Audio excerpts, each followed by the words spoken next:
அடுத்து இந்த சட்டம் ஒழுங்கு அது சரியில்லை இது சரியில்லைன்னு சொல்லி திமுகவும் மற்றும் பலரும் மாறி மாறி கூவுறீங்க. நான் ஒன்று கேட்குறேன், இந்த மாடல் அரசுன்னு சொல்றீங்களே, அதில் என்ன செஞ்சு வச்சுட்டு போயிருக்கீங்க? ஒரு ஊர் விடாம ஒரு தெரு விடாம போதை பொருள் கலாச்சாரம் அப்படியே ஸ்ப்ரெட் ஆகி கொட்டி கிடக்குது.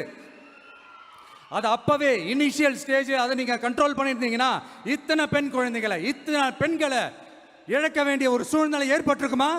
எல்லாத்தையும் பண்ணிட்டு பழிய தூக்கி ஏன் மேல போடுறாங்க? நீங்க என்ன பழி நம்ம மேல போட்டாலும் மக்கள் நிம்மதியா வாழக்கூடிய அந்த செயலை கண்டிப்பா இந்த விஜய் செஞ்சுதான் காட்டுவான். அதுக்காக தான் எஃபிஷியன்டான போலீஸ் ஆபீசர்ஸ் நான் அப்பாயிண்ட் பண்ணியிருக்கிறேன். எஃபிஷியன்டான அந்த போலீஸ் ஆபீசர்ஸ் டீம் நான் அப்பாயிண்ட் பண்ணியிருக்கிறேன். பெண்கள் பாதுகாப்பான அந்த சிங்கப்பெண் காவல் படை நெக்ஸ்ட் வீக் அதை இனாகரேட் பண்ண போறோம். தப்பு செஞ்சவங்களுக்கான தண்டனை, அதுக்கான சார்ஜ் ஷீட் எல்லாமே ரொம்ப ஃபாஸ்டா ரொம்ப ஸ்பீடா செய்யறதுக்கான அந்த வேலையை செய்ய சொல்லி இருக்கிறோம். கோர்ட்ல கூட தப்பு செஞ்சவங்களுக்கான அந்த கடுமையான தண்டனை வாங்கி கொடுக்கறதுக்கான அந்த வேலையையும் ரொம்ப சீக்கிரமா செய்ய சொல்லி இருக்கிறோம். அதனால நீங்க என்ன பழி நம்ம மேல போட்டாலும் உண்மையா உறுதியா மக்களுக்கு தேவையான எல்லா விஷயங்களையும் இந்த விஜய் செஞ்சு தான் காட்டுவான். இப்படியெல்லாம் நம்ம சொல்றதுனால இவங்க என்ன சொல்லுவாங்க தெரியுமா?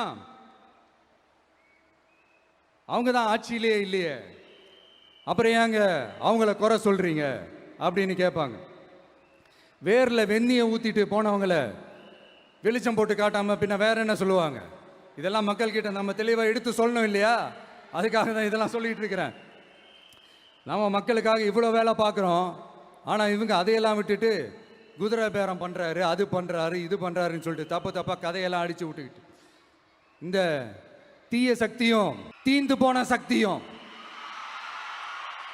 அதாங்க திமுகவும் மற்றும் பலரும் ஒன்னா சேர்ந்துக்கிட்டு திருட்டுத்தனமா யாருக்கும் தெரியாம ஒரு ஓரமா மூலையில உட்கார்ந்துட்டு பேரம் பேசி கூட்டு சேர்ந்து ஆட்சி அமைச்சு கொள்ளையடிக்க திட்டம் போட்டாங்க. அது ஏன் தெரியுமா? உங்களோட இந்த டிவிக்கு ஆட்சி அமைஞ்சா அவங்க பொழப்பே போயிடும். அந்த கொள்ளையடிக்கிறது, லஞ்சம், ஊழல் எல்லாமே கத்தம். அதான் இந்த காரணம். மாணவர்களின் சிந்தனைகளை வடிவமைக்க SNS இன்ஸ்டிடியூஷன், மாணவர்களின் தனித்திறமைகளை மேம்படுத்த SNS இன்ஸ்டிடியூஷன், மாணவர்களின் சாதனைகளை போற்றும் SNS இன்ஸ்டிடியூஷன் கோவை.